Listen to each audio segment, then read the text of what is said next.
Assalamualaikum warahmatullahi wabarakatuh. A'udzubillahi minasyaitonirrajim. Bismillahirrahmanirrahim. Ta'awanu 'alal birri wat taqwa wa la ta'awanu 'alal itsmi wal 'udwan. Bekerjasamalah kamu di dalam kebaikan dan jangan bekerja sama dalam keburukan.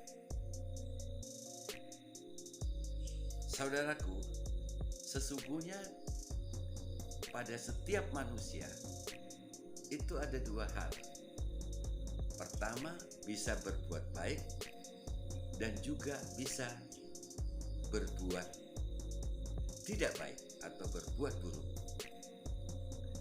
Oleh karena itu, kita sebagai hamba Allah yang diberi modal, kekuatan, akal dan pikiran kita harus bisa menempatkan kapan kita harus melakukan sebuah kebaikan dan bagaimana caranya kita bisa meninggalkan keburukan-keburukan yang ada di dalam diri kita itu. Kita salurkan kedua-duanya itu pada tempatnya supaya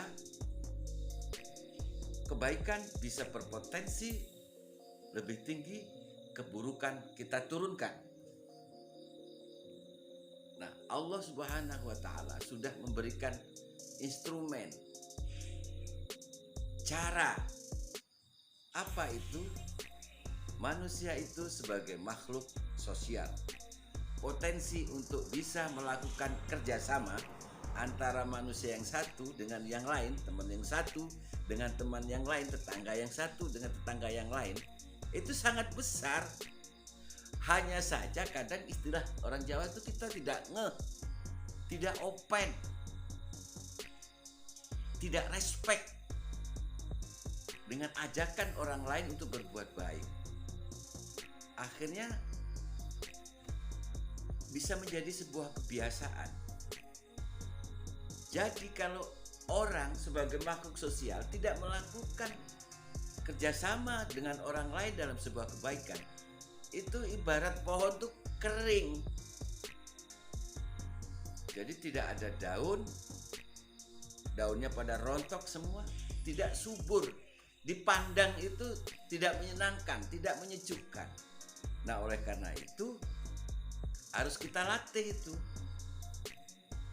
Mencoba melakukan kerjasama dengan orang lain dalam sebuah kebaikan.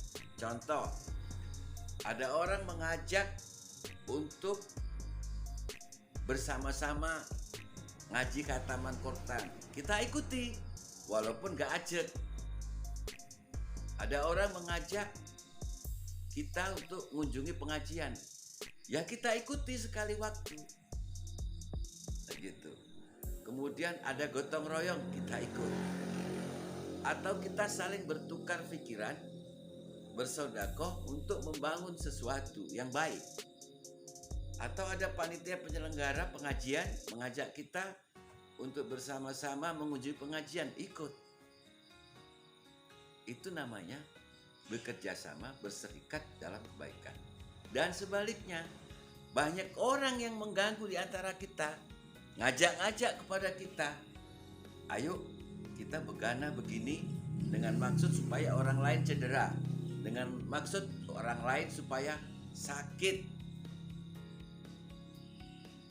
Jadi bekerja sama yang berefek, yang berdampak buruk terhadap orang lain, itu tidak dibenarkan oleh Allah Subhanahu wa taala. Nah, oleh karena itu bisa jadi lantaran kita menjadi orang yang suka bekerja sama dengan orang lain dalam sebuah kebaikan, menjadi sebab musababnya kita diberikan umur yang panjang, diberikan kemudahan, kelancaran, kebahagiaan yang kita miliki. Mudah-mudahan rencana baik saudara-saudara jenengan semua hadirin yang dimuliakan Allah SWT bisa menumbuhkan, bisa meningkatkan semangat untuk lebih dekat lagi kepada Allah Subhanahu wa taala. Assalamualaikum warahmatullahi wabarakatuh.